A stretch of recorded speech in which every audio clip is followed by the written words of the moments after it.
श्री हरिदास कुंज बिहारी। तो आज हम मनाने वाले हैं आम महोत्सव और साथ ही साथ मैं आपको सुनाने वाली हूँ अपरा एकादशी की कथा। तो कहते हैं कोई भी व्रत बिना कथा के पूरा नहीं होता है और साथ ही साथ फलों के राजा हैं आम। तो आम महोत्सव तो बनता है ना, सिर्फ वृंदावन मथुरा बरसाना ही नहीं, आप देखोगे कि दुनिया के जितने ही मंदिर हैं वहाँ पे आम महोत्सव किसी न किसी दिन वैशाख ज्येष्ठ मास में बहुत अच्छे से मनाया जाता है। तो आज है अपरा एकादशी, आप सभी को अपरा एकादशी की ढेर सारी शुभकामनाएं। तो उसकी कथा कुछ इस प्रकार है कि एक बार भगवान श्री कृष्ण ने धर्मराज युधिष्ठिर के निवेदन पर ज्येष्ठ कृष्ण की एकादशी का वर्णन करते हुए बताया कि ये जो यह अपरा एकादशी है ना, इस व्रत को करने से ब्रह्म हत्या, प्रेत योनि, इन सब से मुक्ति मिल जाती है। मतलब इंसान मोक्ष की प्राप्ति हो जाती है उसको।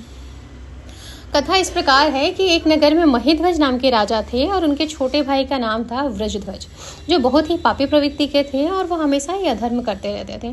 उनका अपने भाई के प्रति बहुत ज़्यादा द्वेष था, तो उन्होंने एक रात अपने भाई महिध्वज की हत्या कर दी और शव को एक पीपल के पेड़ के नीचे दफना दिया। अब अकाल मृत्यु होने के कारण जो ये महिध्वज थे ये प्रेत बन गए और पीपल के पेड़ पर ही वास करने लगे और उन्होंने आते जाते व्यक्तियों को बहुत परेशान करना शुरुआत कर दी। एक बार वहाँ से धौम्य ऋषि जा रहे थे और उन्होंने उस राजा को, मतलब जो प्रेत बन चुके थे, उन्हें देखा और उन्हें जान लिया कि ये तो महिध्वज हैं। अब उन्होंने उसी दिन अपरा एकादशी का व्रत रखा और बहुत ही विधि विधान से पूजा करी और उसका जो पुण्य है वो महिध्वज को दिया और इससे महिध्वज को प्रेत आत्मा से मुक्ति मिल गई और वो दिव्य शरीर प्राप्त करके स्वर्ग चले गए। तो इसलिए कहा जाता है कि अपरा एकादशी करने से आपको मोक्ष की प्राप्ति होती है।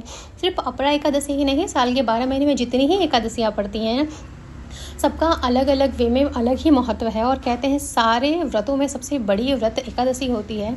आप सारे ही व्रत दूसरों के लिए किए जाते हैं, लेकिन एकादशी एक ऐसा व्रत है जो हम स्वयं के लिए करते हैं। और कोशिश करिए कि अगर आप व्रत नहीं कर पाते तो सिर्फ पानी वाली वस्तुएं जैसे लाइक चावल नहीं, ये सारी चीज़ें आप अवॉइड करिए।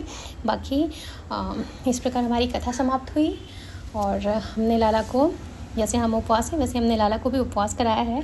तो साबूदाने का भोग लगाया और आम का तो भोग लगा ही है।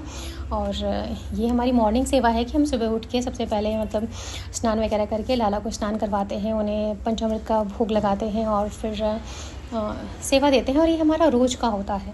तो आपकी भी, आप अपने श्रद्धा अनुसार अपने लाला की सेवा कर सकते हैं। होप आप सभी का दिन बहुत अच्छा हो। बाकी राधे राधे, मिलते हैं नेक्स्ट ब्लॉग में।